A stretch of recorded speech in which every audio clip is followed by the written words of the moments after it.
All right, we are live. It is Wednesday, which means this is your Teach Better Brain Break for Wednesday, June 2nd. I cannot believe that it's June 2nd, but we are celebrating today because, as you can tell, the screen just looks a little bit better today because I got Mr. Joshua Stamper filling in for Dave Schmittou, who's on the road right now. So, Josh, super excited to have you on here. We are going to get into some stuff. I don't even know what we're going to talk about. I'm gonna probably just ask you a bunch of questions that I normally would throw at Dave that people don't get to hear about you as much. So if you are watching with us, make sure you're dropping into the comments. Let us know where you're at, where you're watching from. What are you taking a break from today? And you know what? Let's just do this. What questions do you have for Josh? Anything we can throw at him. Everything's on the table. Nothing's off limits. Let's bring it for him. We're gonna do it. We'll be back in about 60 seconds, and we'll be hanging out. See you soon. Awesome.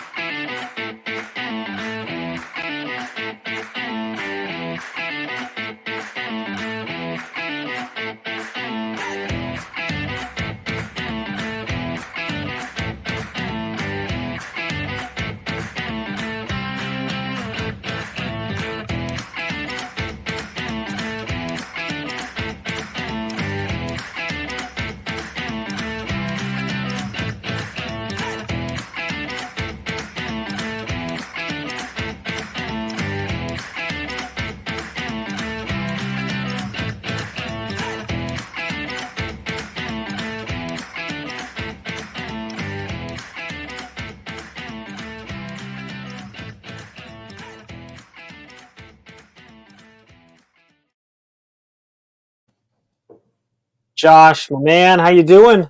I'm awesome. Anytime to be with you, man, is a good day. Is this the first time you've ever been on Brain Break? It is my first time. First time you've ever been on Brain Break. Wow. That's great. Dave reached out and he's like, hey, we got some other stuff going on with the school that they're working with. He's with Chad and Ray actually today working in Illinois, and they had some stuff they're going to hang out more with the leadership team there and stuff. And he's like, do you think you can find a last minute replacement? And I said, thank you. I really didn't want to go live with you today, Dave. So I'm calling Josh. So here you are. Now, if I'm being 100% honest, I asked Katie first. Now, I asked Katie first because I knew you were still working. I am still. But she had something going on, so I'm like, all right, let me see if maybe Josh can pull it off. Because I'm like, it's an hour earlier, I wasn't sure. Yeah. And you are obviously still in school, right? You're in your office right now. I'm in my office, yeah. And you've got how long? Okay, first off, hold on a second. Joe, am I not in charge every day? Like, what's going on here, man? You just completely threw me off my game. I saw that, I'm like, whoa, wait a minute. Yeah, the comments are filling in right now. I see Barbara Gruner, too. Yeah, so, so let's say some highs. Okay, so Brienne's here, Lindsay, always awesome to see you, Lindsay. Hi, Lindsay. Jillian's in the house. Megan Wells, hey everyone, Megan Wells is here. Please fill the comments with some green hearts for Megan. Well, you can do it for Josh too if you want. Chris is in the house representing YouTube and Nebraska for that matter. This is who's this? Who's this? Oh, that's Elijah. Elijah, good to see you, brother. Always good to see you. Brienne says she's doing super awesome lead ambassadors. Brienne is one of our lead ambassadors, which is awesome. Yep, Mel, always awesome to see you.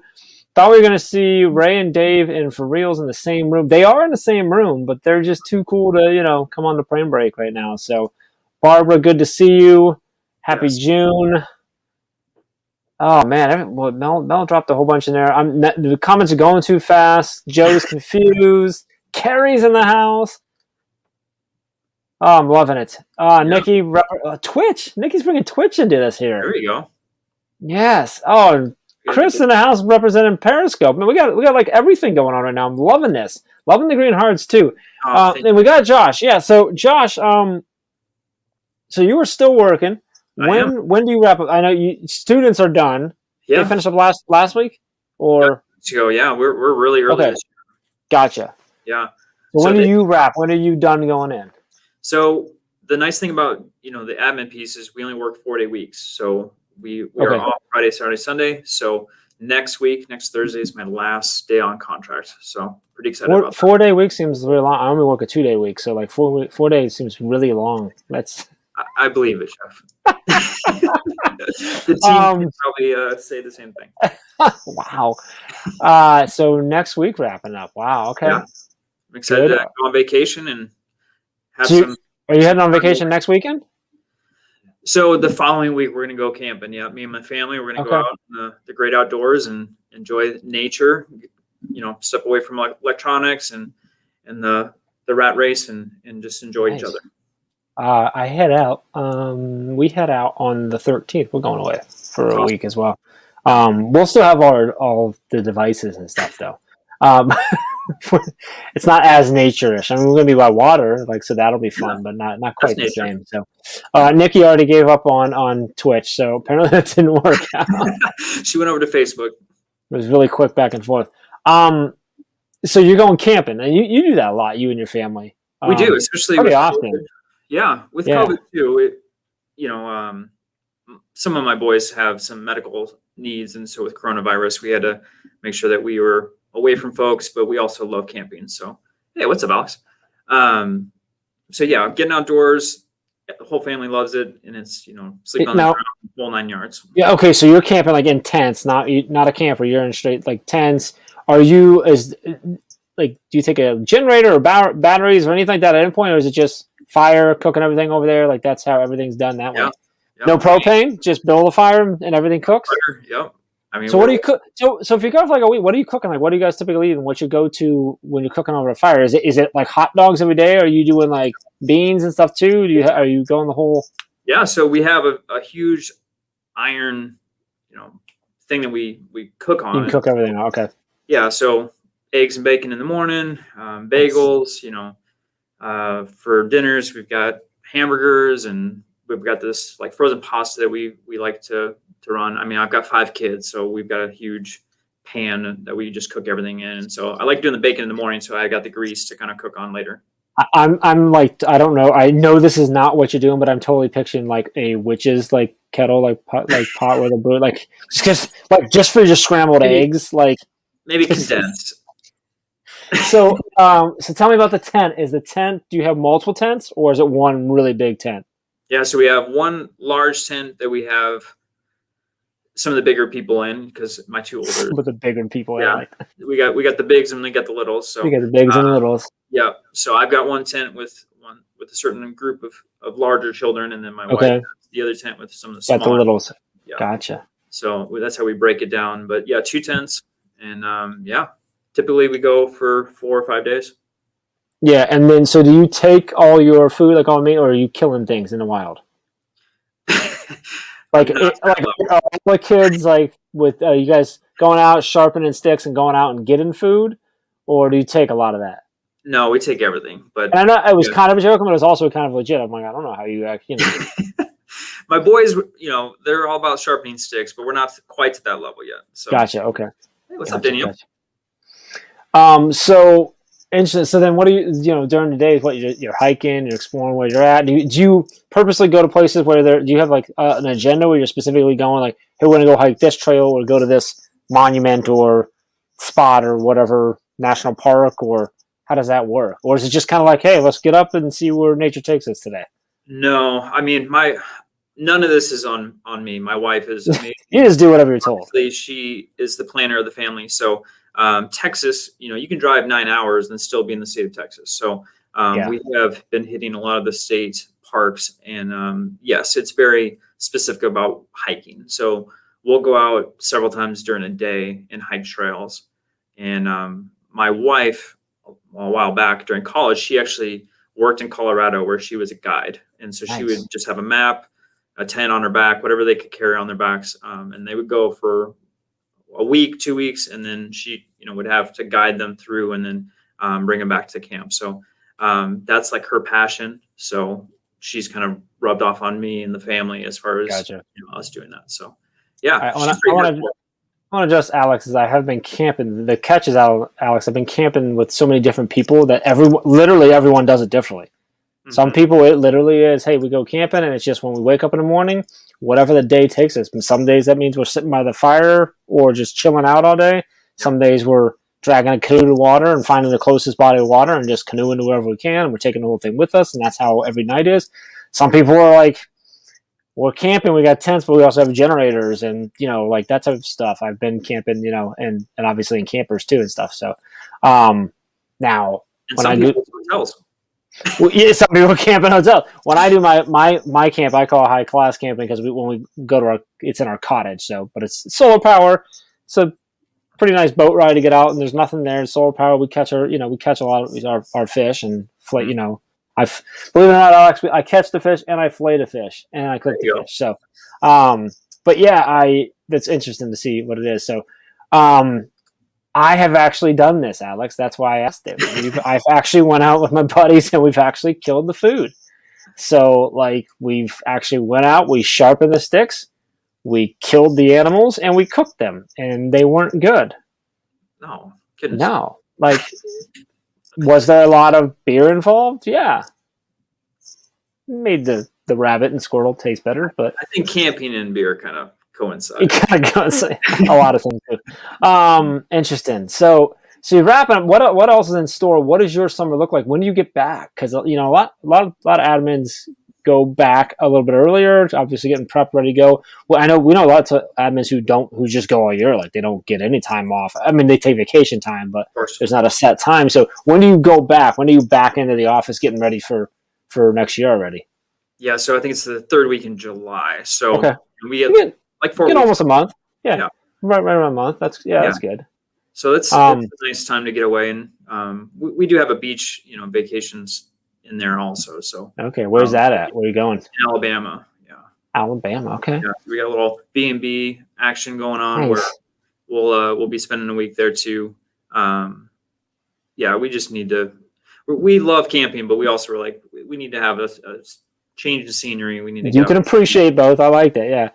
Let's do this. If you're watching right now, I'd love to hear what do you got going on? Are you doing something over the summer? Are you taking a break? Whether you're going on vacation or not, what are you doing to unwind right now? Is it just are you hey, I'm done. My kids are gone. I'm done having to report to school, but I'm right back into preparing for next year already. Like, where are you at? I'd love to see in the comments the difference. I'm sure a lot of people are different there. Like, what are you doing? Are you camping? Are you cruising around on the beach? Are you just hanging out? Do you have a goal to read X many, books? Like, what's the deal? Because it's crazy. We were working yesterday with teachers that literally just finished their school year, and boom, I was getting a PD all week.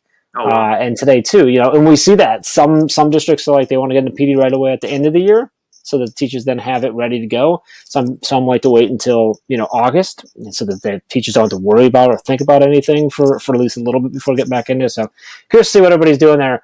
We're going out to Siesta Key, and I've never been down there. I've never been on the Gulf actually, so that's awesome. That's pretty cool. I get to go down. It's with both my brothers and the families and my mom and dad, and so. It's going to be a good time. First time my kids are going to fly, so that's going to be interesting. We'll call it interesting. We're really hoping that Jax does well with it, so we'll see how that goes. But yeah, it'd be good to see your family too. What's that? You get to see your family. That's awesome. It's nice to see my family. Yeah, like a reunion. Well, yeah. I mean, I guess I'm trying to think. I'm like, well, yeah, I've seen my brother Mark and his family, which they're only an hour away from me here, but I haven't seen them for couple months still. And my brother Paul's they're down in Atlanta, so it's good to see them because I haven't seen them for a while. Sure. What we got? So who's all got stuff going on here? So who is this? This is Brienne going on vacation. She still has another week with students. Okay. Yeah. 12 hours of class, 2 more classes, and you'll be done. No major vacation plan. I think just relaxing at that point, Lindsay, will be a vacation enough. Not having classes. I assume that's for I can't remember, Lindsay, you're getting your admin license, if I remember correctly? Yeah. Yeah, which is awesome. Congrats, almost done with that, it looks like. Alex just works. Alex he's going to go camping, but I'm pretty sure he just works while he's camping. Thursday starting next week for the summer. What's Nikki doing? Teaching summer school, camping with the family. A lot of camping. Camping going on. Love it. A lot of camping going on. What is Mel saying about Danielle? What did Danielle say? Mini vacay, 1 hour away at the beach. All right. I like it. Tennessee and Mississippi here in July. Also teaching summer school. Mm-hmm. I like it. Training for a half marathon. Elijah, going for the half marathon this summer and work on my upcoming book. Ooh. There you go. moving into new house this summer too. Oh, congrats on the new house. So that's interesting. He's traveling for the or I'm sorry, that he's training for the marathon. I'm watching right now. Can you let me know in the comments? I'm looking on my screen and it's like whiting out all the comments when I bring them up or something on there. I don't know what it's doing for the. Oh, it's the captions. The captions are auto generated and they're whiting out on my screen here that I have the group up. That's weird. Anyway, that's just let's assume anybody's watching has us turned down because they don't want to hear our voices, which I totally get. So Elijah said he's training for a half marathon. It's been interesting because I got back to running after healing my knee for a long time, and I've been doing. Last Sunday I ran 7 miles, which is the most I've ran since my marathon last year. So now I'm in a half marathon this summer. So Elijah, when are you running the half? Because I'm looking right now. I set myself a goal. I said, Mike, I need to run 2 more 5Ks, another 10K, and still feel good on my knee. And if that's the case, I'm going to try and run a half for my birthday, which is at the end of July. And if that works, I think I may or may not have already agreed to Chad and Dave to do a marathon in October. So I feel like let me know where you're at, Elijah. Yeah, Chad and Dave, they do that. It's. I don't know how it happens actually, but it happens. So, Josh, go ahead. What's the schedule with that? Like, I'm curious because I'm not. I mean, I run, but it's like 2 miles, 3 miles, and no longer than that. Yeah. What is the training for you when you're trying to build up to 7 to 10 miles or? So it depends. So it depends. I mean, you can do a 4 to 8 week training plan for a 5K, which is 3.1 if you wanted to, depending on that's sort of like a couch to 5K. But you could also train for it really quick. I had been just doing a minimum of a mile every day on my treadmill, just working on my knee. And then one night I'm like, I'm going to see if I can do 3. A 5K here. I did a super, super slow pace and it felt good. So then over the next couple of days, I did another 2 down in my basement on my treadmill. And I'm like, all right, I'm going to go outside and try to run. It's different. You're utilizing muscles differently. You're hitting different, different terrain and stuff. And I felt good. And I'm like, okay. So I did a couple more nights, down on treadmill. And then this Sunday, I told Amy, I'm like, or it was a week and a half ago. I told Amy, I'm like, I'm gonna try and push it. I don't want to hurt myself, but I want to see where I'm at. And I did a 10K, which is 6.2. It felt good. So normally like a 10K, I mean, you could also train 4, 6, even 8 weeks for a 10K, depending on where you were at, where you're starting. So that's a big piece. Sure. The fact that I've already shown that I ran a 10K, then I ran 7, so I ran another 10K plus a little bit more. Right within a week of each other, I'm at a different starting point. So I can train for a half marathon probably in like a 4 to 6 week is probably more than enough. Because I've also done halves before and I've done a marathon before, but I got to look and see if that's going to be enough. Like most likely I'll do it's going to end up being like a 6 or 7 week training plan that I'll do. And then marathons can be, those can be 12, 14, 16, or even longer, a week worth of training plan if you wanted to. Again, it depends on where you're at, how fast you want to go, what you're doing right now. So a lot of times when you do training plan, you look at how many miles per week am I putting in right now, and how often am I running? What's like a recent long run that I've done? What's a recent average run? And then what can I actually do? If I'm only able to run twice a week, it's going to obviously take longer. Right. If my average run or my long run right now is 2 miles, I should give myself more time than if I'm running an average of 5 or 6 or whatever. So Dave and Shad, their average is higher than mine right now as far as what they run on a typical run. So they could do a much shorter training plan. They've also both Chad's done 2 marathons at this point. Dave's done I don't know how many. So their bodies are just different because of the conditioning and stuff. But sure. So I don't know. We'll see. You should. Let's do it, Josh. Come on. You said a couple miles. Do you run typically? Like, is it something you do often or just every now and then? More lately, my daughter is a cross country runner. Okay. Started up with the high school. She's going to be in high school next year. I can't believe it. But so they're already training in the summer, getting ready for that. So yeah, because of her, I've been running. Okay. And getting back in shape. So I'm pretty sure Alex is tagging the Teach Better Team Couch Club, if I remember that correctly. I thought it was Teach Better Team Cross Country. That's what. Sure. Yeah, that sounds good. I'm pretty sure that came from that. But so how often are you running? And how far? Oh, we only run a couple miles. So it's anywhere between 2 and 3 miles, and we go several times a week. Oh yeah, so obviously you can do a 5K. That's only just over 3. I was a soccer player. I played soccer for over 20 years. So I mean, Yeah. it's kind of ingrained in me at this point. So How long have you been doing a couple times a week, doing a couple miles? a couple months. Oh yeah, so you could. I would be willing to bet if you put 2 weeks into like intentional training, you'd be able to go out and run a 10K with little issue. It's going to be a mental thing, not a physical thing. Right. It was funny when Chad first got into it, he had been running a mile to mile and a half, like a slow jog on a treadmill every day for like 4 months. And I started getting back in. I'm like, hey, I'm going to train for a 5K. He's like, how far is a 5K? I'm like, 3.1 miles. He's like, I can't run 3.1 miles. I'm like, dude, you've been running like a mile or so every day for like 4 months. You can your body can run it. You just don't like mentally. And once he got past that 2 mile and 3 mile threshold, then he, now, he drops 100 pounds and runs like crazy now. So anyway, Candace is in the house. Nice. Good to see you.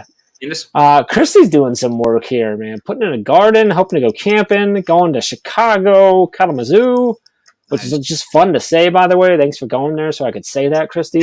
I'm going to Durham. My uncle lived in Durham for many years and used to love going down there. Raleigh, Durham area. Yeah, so, yes, Teach Better Team Couch Club. We may not run, but we still have fun. He's got the boy. Josh, I don't know about you, but I'm pretty sure that needs to go on a shirt. All right. Like, Teach Better Couch Club, we need a logo, and then we need that is the slogan. We may not run, but we still have fun. Make sure that goes on the swag site under the run-in tab. Got it. I think that's important. I'm really enjoying this. Bree's been doing. Bree, tell us more about your CrossFit in there, because I see Bree constantly. She's posting, on Facebook about a CrossFit. Which, if you do CrossFit, you have to talk about CrossFit. It's like the opposite of Fight Club. But I'm joking. My brother's doing CrossFit right now too. Bree, that's awesome that you're doing that. She's been doing that for a while. How many days in are you, Bree? Let us know. What's that? Oh, what they do, just the exercises. I've seen a lot. Yeah, it's tough stuff, and it's pretty intense. Yeah. So what else is going on, man? I really don't have anything planned. I usually count on Dave to ask questions, and he's not here. So this is Dave's fault. If you guys feel like you're not getting quality brain break, it's Dave's fault. Or maybe if you feel like you're getting more quality, it's also Dave's fault for not being here. So that's, a high five to him. But when in doubt, blame Dave. When in doubt, blame Dave. So I was thinking when you're like, yeah, I can make it happen. I'm like, all right, cool. And I'm like, don't get in trouble at work. And you're like, oh, I should be fine. I'm like, oh, they're probably used to it at this point. Because you've been, and then I started thinking, I'm like, how long has Josh been with us? How long have you been with us officially with the team? Are we even at a year yet? No, September is when I was official, because it was around my birthday. I had signed my book deal, and then Teach Better Team. Right. I got to be added to the team, which was like a 2-week span. I was just like in heaven, because I had. You got the book deal and that. Yeah, it was an amazing 2 weeks. So, wow. Yeah, it hasn't even been a year. Because we've been doing the mailbags for a while before that, huh? We just had one posted last night. Evan Robb was our guest. Yeah, with Evan, yeah. That was a good episode. If you're not listening to that, make sure, if you're not subscribed to Josh's podcast, Inspire Leadership, we do that mail. I mean, all the episodes are good, but we do the mailbag episode. And recently we've had the last several, we've had people on, haven't we? Yeah. But yeah, Evan Robb, it was a good, and the questions were like perfect for Evan. Like they were just set up perfectly for him and his role and everything. So that's good. I see Brianna Shaner's watching. I see you sneaking in, Brianna. So Brianne, though, is on day 26 of 40 for her recent challenge. Wow. And she's giving you a little shout out. So Josh did exclusive ambassador training. So that's something that we do with our ambassadors. They get exclusive training every quarter, I believe. What did you do? Let's talk about that. Let's talk about your training. What did you do on the training? Yeah, so I talked about trauma-informed and restorative practices. And so the language of behavior is kind of the talk. And so I talk through what trauma does to just our body and how it breaks down our cells and has a lot of negative effects. And, as educators, what we can do. Well, really, I kind of went two directions with that is, parents and educators, because things that we practice in our own household, me and my wife. But then also as an administrator, I've kind of taken on those same practices. And so let's dive in for me. You said trauma and how it impacts our bodies. Obviously trauma, that word is something it's been used a lot right now, because obviously we all have gone through this trauma of the pandemic. Obviously it's impacted certain demographics and certain people differently than others and stuff. But when we talk about trauma, and you talk about like what it does to our body, like can you break that down for us? Like, what is it that trauma does? And then I'd love to hear some of the practices you said you have in place at your house. And then also flip into the thing. Is that all right? I'm just like putting you on a spot to like do a presentation. Do you need a minute to get your slides out, or do you have like cards or anything? Okay. I've talked about it so much. We're bringing the exclusive training to here because it's Brain Break, right? We get exclusive. So the way we do Brain Break exclusive training, it's kind of like the exclusive training, but not organized. Sure. Which is how we roll. So hope you guys are in for that. Well, the Brain Break, I'll talk about the brain. So, when you scan a full functioning brain, it's like a Christmas tree. It lights up, and Jeff, yours would be a little some other brain, yes. Yeah, on a normal functioning brain, it would light up like a Christmas tree. Whereas for those who have experienced trauma or chronic stress, what happens is that the cells or the pathways within your brain actually disconnect, and sometimes you can even get masses within your brain. And what that really comes down to is it just shows, like, when you're trying to teach a student and provide additional information for them, they may not be successful in the classroom due to the fact that their brain is actually deteriorating. And there's, other issues too. So for instance, immune systems can break down, stomach issues. I mean, there's a lot of. Is it because the trauma is demanding so much from the body and the brain that then the other areas just don't get what they need, so then they break down? Am I understanding that right? I have no idea what I'm talking about. I'm just curious. So as far as the brain, what it's doing is that because your brain is in survival mode constantly, your brain is actually rerouting so that your limbic system is protected. So that's the adverse piece of that. The other piece is, like, for instance, if you have neglect, for instance, which is one of the most common forms of trauma, well, you're not getting sleep, you're not getting food, you're not getting water, your basic needs are not being met, in which case, of course, that's going to take a toll. And so that's where, like, the stomach issues or lack of sleep, or, all those practices that a normal body would have are not there anymore. And so, of course, that's going to have an adverse effect. And of course, with a growing body, you're not going to be functioning to the level you need to be. And so my main thing is like showing the percentages, like 70% of all people in the world have at least had one form of trauma. And so that means that it's more common than we realize. So like, for instance, if I see a kid in the hallway running, am I using my strategies in that moment, or am I just yelling at them? And if I yell at them, I can't assume that I'm going to get a positive interaction back. So, we talk through kind of some of the strategies that we need to be taking on.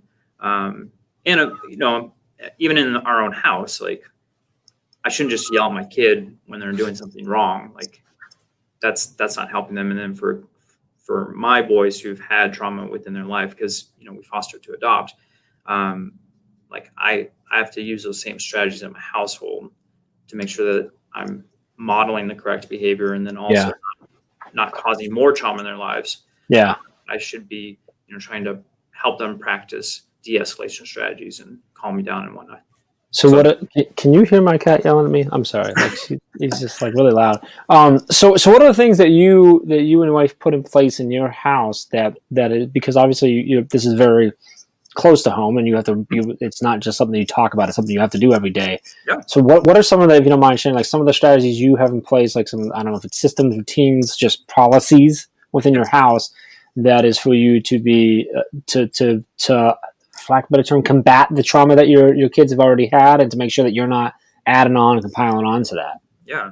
So the wonderful thing about it is, like, just because the body deteriorates, we can go through a lot and recover from that. So, being able to have someone in a loving home, and, obviously we're modeling those things, things can be repaired over time. So that's the hopeful piece. And so we're just really mindful of making sure that our interactions are again, like I said, not causing more trauma to our children. So, for instance, and this is something that I didn't even realize at the time, but when you go through foster care training, you have to go through a lot. And at first I was pretty apprehensive because I'm like, look, I'm already a parent of 2.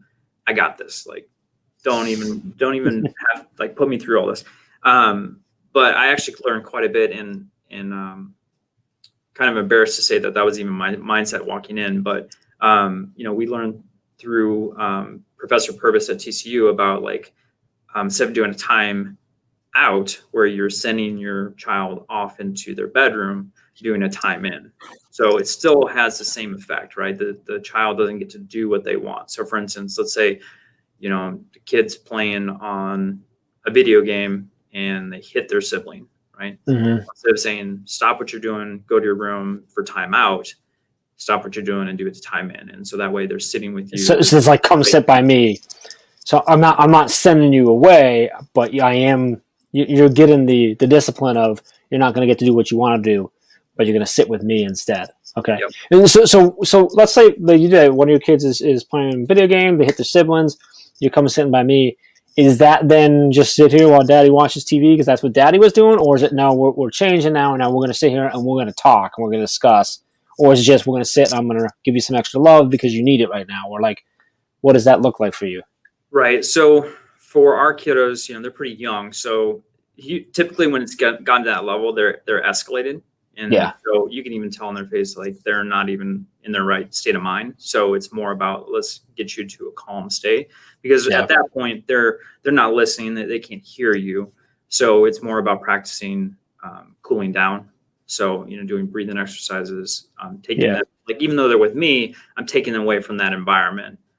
So it's just me and them. They don't have an audience, so getting them to cool down first. Once they have gotten stabilized with their emotions, that's when you start having the conversation. So they're with you. And the reason for that is because what you're trying to do is you're creating a bond with them, right? Yeah. You are with me. We're restoring the issue together. I'm not sending you away because, a child or a student feels like that relationship's broken. Like you don't want me around. You're just sending me away. I've done something wrong. And where you're trying to, keep that relationship intact, working together as a team. And then of course, like I said, you're using those cool down strategies. And then of course you're modeling the communication. I'm not escalating, they may be escalated. And that's where I always say, like, be a window, not a mirror in that situation. I'm not mirroring the yelling or, high energy, but I'm cooling down with them, trying to model those strategies. So, and this is a legit question. Like, not all the time, but I will send my kids to the room. Am I causing trauma in my kids by doing that, or no? Because no, assuming they don't already have the trauma that I would be building on, because it's different. And, there's plenty of things I've done with my biological children that I don't do with my foster kiddos. Or it's a different awareness. Yeah. And so, and a lot of them, a lot of the strategies I do the same. Like it's sure common practice in our household, but that relationship's already created. They know that I love them regardless. Although I will say, like, there's plenty of practices that we used to do prior to foster care. But now you don't because of Yeah. And so I'm pretty sure I'm never sending my kids in a room again. I'm pretty sure it's not at all. It's not a joke, but I've also done where there are times when I'm like, no, like, all right, you're done. Come sit here right now. Just sit next to me, just to get them to stop what they're doing, whatever. But I do, and my kids are. We don't. Fortunately, we don't have to do a lot because they're pretty good kids for the most part. But yeah, there's times when I get angry and I'm just like, go to your room. Definitely. And now I'm rethinking all that. I'm like, yeah, like, do they feel like I'm shunning them because I am? That's literally what I'm doing in that moment. I'm like, I don't want to see you right now. Like, go. Some of it's because I'm like, I'm about to yell at you, so I need you to go to your room so that I don't have to be mean daddy and I can come talk to you in 30 seconds and I'm calm. So I guess that's maybe it's I don't know, maybe that's a de-escalation of myself first, but. And there's nothing wrong with saying, hey, I need 30 seconds for myself to calm down. Like, that's actually good modeling to show as an adult to a kid. Like, I need to get myself together before we have this conversation so it doesn't escalate. Yeah. So Alex mentioned there, Adam jumping in. Good to see you, Adam. And then Josh is asking, did you see the movie Instant Family? It was recommended by a foster care trainer. Curious to know your thoughts. I haven't, but now now he's going to. He's going to. So you have how many kids? 5. 5. How many are adopted? 3 of the 5. 3 of the 5. That's what I thought it was. Okay. What are the ages? What are your age range of all your kids? 5 to 14. Can you name all ages? Oh, someone just had a birthday. So I was telling you this at a different time. It was like it, and I think someone else was saying, maybe it was Dave. Because of how many kids we have, like it's just like every month there's a birthday. There's a birthday, something going on. Yeah. Well, yeah. Well, I mean, yeah. All right, so I can do that. So it's 14, 12, 9, 8, and 5. Okay. Yeah. Nice. So we just celebrated her birthday this last weekend. So that's why I had to pause. I like it. Can I dig more into the adoption stuff? How so of the 5s, you have 5 through 14. Where are the 3 adopted? Are they the youngest 3? Or are they the youngest 3? Mm-hmm. How did your eldest, your older ones, handle that? Like, what was that like? Yeah, so I'll be honest. I'm starting to get a little personal here, so you let me know when we hit that point. I'm an open book, man. All right, cool, good. No, that was our concern because obviously as new foster parents, we didn't know what the effects of it would be on our family. Yeah. Honestly, it's been a huge blessing. Like our 2 oldest have hit it with stride. Obviously, we've always been really intentional about making sure that we're spending time with them and having opportunities where they don't feel left out. Obviously, with the needs of our boys, because it's not just the trauma piece, but there's medical needs that come from that too. So they do require additional time for other pieces. So we just wanted to be mindful of making sure that their needs are always met too, and that they're not feeling left out. Yeah, when you have that, you really have to get really intentional about the others that don't require that extra medical attention, whatever it might be. I only have 2, much different, neither adopted, so there's different scenarios. But with my youngest, Jacqueline, she has severe high anxiety and actually has like phobias. I don't know what the actual syndrome is. She has phobias where and they change every day, and they can be really, really, really, really intense. And there was a while there where we were like, wow, we're not paying any attention to Jonathan. He's getting nothing. So we've had to get really intentional. And their grandma's getting very intentional too, where he's getting his solo days and he's getting certain things and stuff. And yeah, that's tough. So then I'm like, man, that's 2. You have 5. That's like, that's a nightmare as it is for my head. No. So that's really, that's gotta be tough though. Yeah. But Jeff, when they talk about being adults now, they talk in terms of how many biological children I'm going to have and how many of your kids do. My kids. No kidding. Yeah. And was adoption something that you always wanted to do? Was that something you and your wife had planned, or something happened that you went, you know what, this is something we want to do now? Yeah, it wasn't planned. We were very content with 2, and then there was a year span of people just in our lives that were adopting and doing foster care and international adoption, and just kept coming up. And we just felt called, there's an obvious need. And you fostered first. Yeah, so we actually looked into international adoption, but the cost of it and the amount of time that it required to go overseas, some places require a year or more to be in the country prior to adopting. Oh, no kidding. Yeah, so that was just something that financially and just with time we couldn't do. So yeah, we started to dive into the foster care system, and then we realized just how many kids are in our backyard that are in the homes. And so yes, we started to foster, and honestly, we did foster to adopt right away with our licensure. So we've had 5 placements, and 3 of the 5 we adopted. Okay. Yeah, I know my a good buddy of mine from high school. Him and his wife, they didn't have kids, and they literally had never even talked about. Wasn't on either one of their minds to adopt ever. Was never a thing. They wanted to have kids someday, and they were doing work with their church and met 2 young brothers that had been in foster care their entire life, and they then spent the next 14 months going through all the paperwork and all the training and everything they had to do to get them. And now they've had them for, 5 or 6 years now. And it's just, it's hard for me to imagine them without those 2 little boys. But who actually aren't even that little anymore. But yeah, like I mean, it's a process to do it, which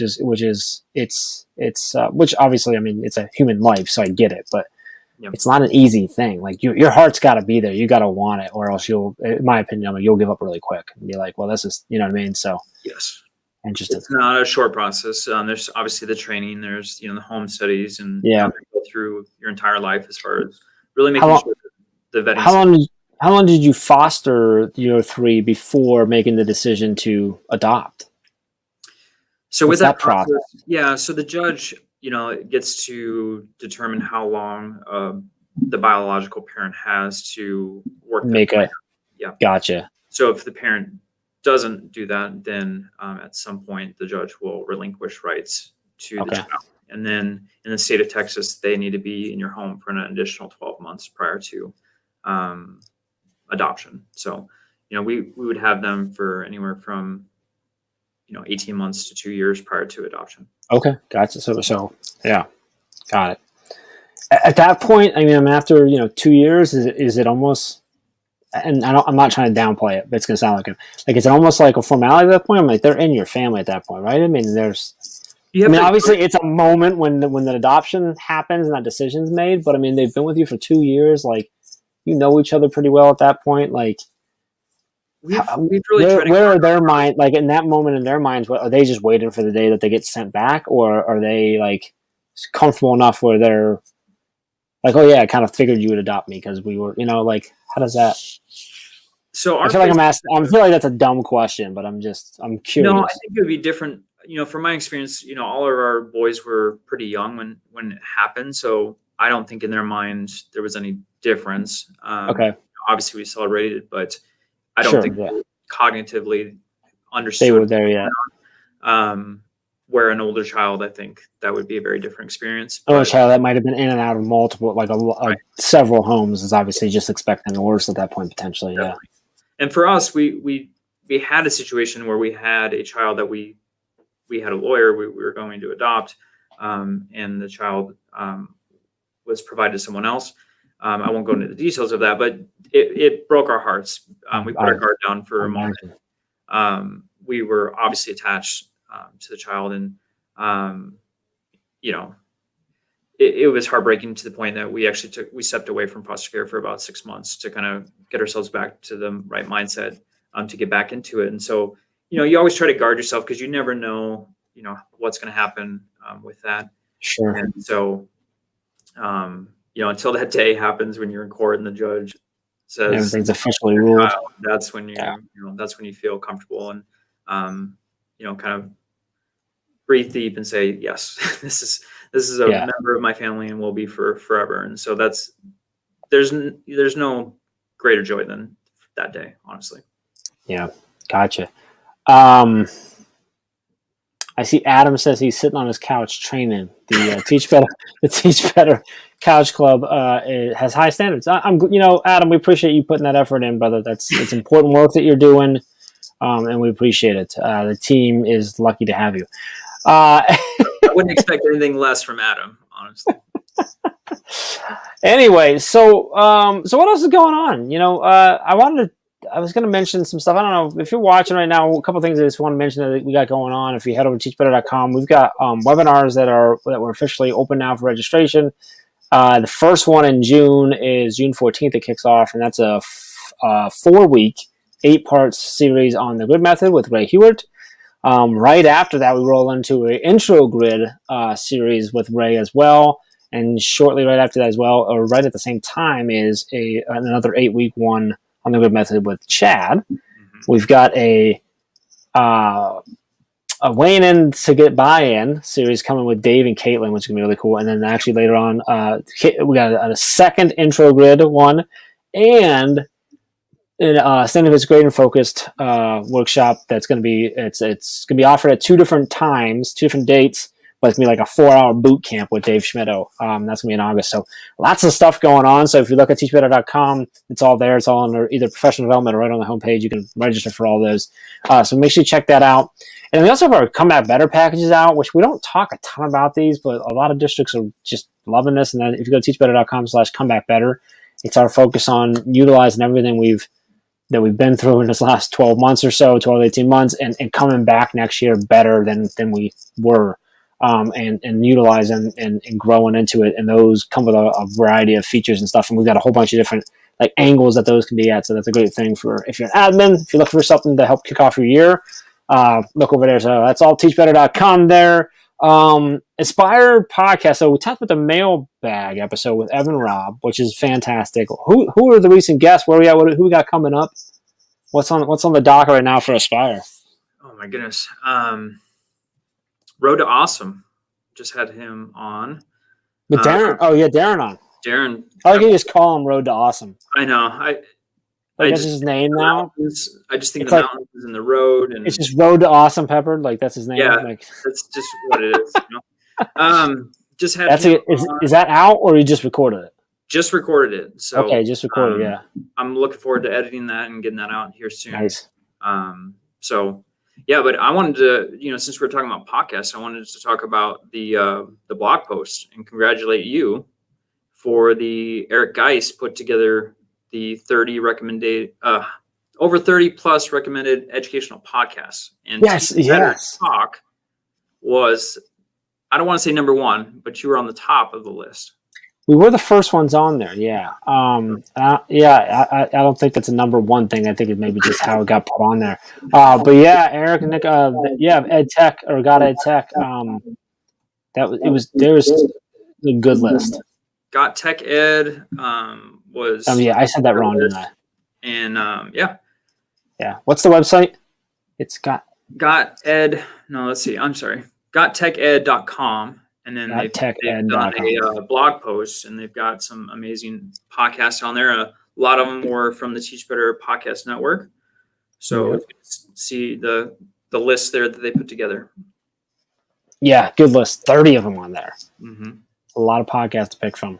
Well, you mentioned it, so let's talk about the podcast network. What do you got? Who do we got over there? Like, who's the newest? Let's see. Tom Schimmer. Schimmer Show. Yeah, he's probably the newest one that we've launched. Hunter. He's not launched yet, though, huh? He's not launched, but you might see him on the website.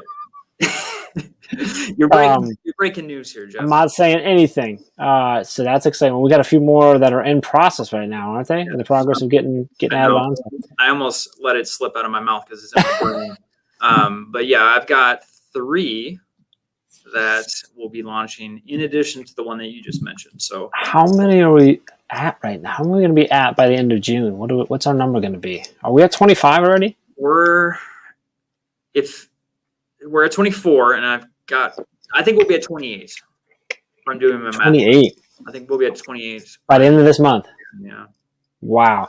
If you're watching any podcasts that you listen to that aren't on a podcast network, drop them in the comments so we can take a look at them too. Because there's got to be some out there that, I know there's some out there that we just aren't aware of yet because we just haven't got it. So definitely want to see that. I love finding new podcasts. So. Yes. I love when you throw a podcast to us to look at that and consider for the network that I've never heard of before. I'm like, oh, that's awesome, new podcast to check out. So I've been not an education podcast, just podcasts in general, because I listen to a lot of different podcasts. There's a podcast that is Life is Short with Justin Long. I don't know if you know Justin Long. That sounds. He's an actor. He's been in a few that I know him from. Okay. He was the lead in Accepted, but he was in he was the male cheerleader student in Dodgeball with Vince Vaughn. That was one of those, but good guy. He's played a lot of other parts. That's like sure. It's just one of them. That's why I first. I've always liked him. He was Mac on the old Mac commercials. Like I'm Mac and I'm a PC. He was Mac. Yeah, that's right. But he's got one, and I love it. It's titled, "Life is Short" with Justin Long, and it's him and his brother actually, and they just interview. I mean, it's all big names because they have the ability to get there, but I like it because he's very real. Like he stumbles all over. He's not like he's scripted, but not. And he's like aware of it and he's good with it. And it's interesting, anybody who knows our good friend Tim Kavian Teaches on Fire. Yep. Justin's like his cadence of his voice and how he asks questions and thinks through things is very Tim Cavey-ish. And really? I mean that in a very good way. Yeah, of course. Yeah, very much so. And I'm curious if anybody else listens to it and can tell me that. But I've been getting in that one. That's a fun one to that I've kind of started exploring with too. So fun little one that's outside of. He's got some interesting conversations, with like Matthew McConaughey. Or I just listened to his one with John Bon Jovi, and just he gets him into some good conversations and stuff. So it's a good time. But I know you listen to sports podcasts, right? Is that like your most common go-to outside of education? Yeah, I mean, honestly, I've been getting into some business ones too. Okay, like what business ones? What are you looking at? Oh goodness, you actually gave me a couple. I did suggestions. So I've been listening to Gary Vee. The Gary Vee audio experience. Yeah, Gary Vee. He's one I've got plenty of episodes to listen to him. So Pat Flynn. Ask Pat. Ask Pat, and then Entrepreneurs on Fire. Which is yep. John Lee Dumas. Yep. So I think there's so many episodes of that one because John Lee Dumas has been doing an episode a day for like the last 7 years. Yeah, these guys are insane. Like I think all of them have been putting out, content for. I'm scrolling through the list. I'm just like, Pat put out. I don't know. I can't remember how many episodes of Smart Passive Income Pat Flynn put out, and then he launched Ask Pat and Ask Pat 2.0. Yep. And now he's got that, but he's also got. So he has a exclusive community for business owners too. That there's exclusive content that's also podcasts. But then he also does the YouTube videos. He did a live stream for 12 months. He did a year straight live streaming every day. And he's incredible. If you haven't watched Pat's YouTube videos, it's good. Where's that? Like Pat's videos, like his YouTube videos are good, and like his live videos are stellar too. He's really, really awesome on that. So, yes, Alex, we would like you to list all of them if they are not already on the Teach Better podcast network. If you can do it down, otherwise just drop all 12. That's fine too. What sports ones do you listen to? Like, what do you go to for that? Do you like to listen to like ESPN, or like are they specific? Are they Texas sports? Are they all sports? No, I'm pointing the wrong way. Which way am I going? This way. You can see my Minnesota. Oh, that's right. You're Minnesota. Yeah. So the Dane Moore NBA podcast is probably my favorite, but it's very Timberwolves specific. So yeah. But it's mostly education. Also, like Leading Equity, Sheldon Aikens. Yeah, with Sheldon. Amazing. I'm our good buddy. Dan Kreines. With the Leader of Learning podcast, dive into that. And then, like you said, Tim Cavey, Teachers on Fire. So trying to keep up with our buddies, seeing what they're up to. Just drop them all in there, Alex. Don't worry about cross-referencing. Just put them all in the chat. That way everybody that's in the put them in the comment. That way everybody who's watching can see them. And then maybe we'll put Josh to test and see if he knows which ones are or are not on our network yet. I won't even attempt it. So I just want everybody to know that I got a text from Dave that says Jeff has been replaced for my brain break, and it's him with Ray and Chad, and it looks like Brian Zwimke and Mark. Is that Mark? I think it's Mark from because they're out in Illinois. Look at that, boy. I don't know. I think I win. I got Josh. I don't know what they're bragging about, but. Anyway, I'm not going to lie. So yesterday I was with Chad in Southwest Ohio. That's right. And so we drove down Monday night, and we got up and we worked with teachers all day. We had an awesome time. It's one of my funnest things. One of the best things about my job is getting when I get to go on training, get to work with teachers. But even like one of the funnest things is when we go there and we're getting ready to do a workshop on the grid method, and we find out that most of the people in the room have been running the grid method for like 3 years. We're like, oh. Like it's already working here. Like we didn't even know about it, and so then we just spend the whole time talking about like what's working for them, where they're struggling. Now we're helping them level their game up, and there's a couple others that came with them because they're like, well, I saw that she was doing it really well, and I want to figure that out. How do I do it for my students? It was just super cool. However, after that, I drove to the Dayton International Airport and dropped Chad off, and then I drove a little over 3 hours home by myself because Chad flew out to Illinois, and Dave and Ray. He gets to hang out with Dave and Ray while I got to drive home by myself. So I wasn't super happy about that. And of course, then this morning I'm in the ping with all of them because they left me in there where they're like figuring out where they're getting coffee and everything. I'm just like, come on, guys. Like this is a little bit of FOMO going on right now. And then they blast on social media about how I know. So I deleted all my social media today. It's going away. It was just I'm done. I threw my iPad at some point. Like it's just gone. No, it's good stuff. This is actually the first time Dave and Ray have met in person. That's amazing. So I just assumed that happened. Well, so it's funny, just a month ago, Dave came down to a training with another district that Chad and I were doing. It was one of our first in-person ones that I got to go on down in Southwest Ohio, again, actually down the same area, close to the same area.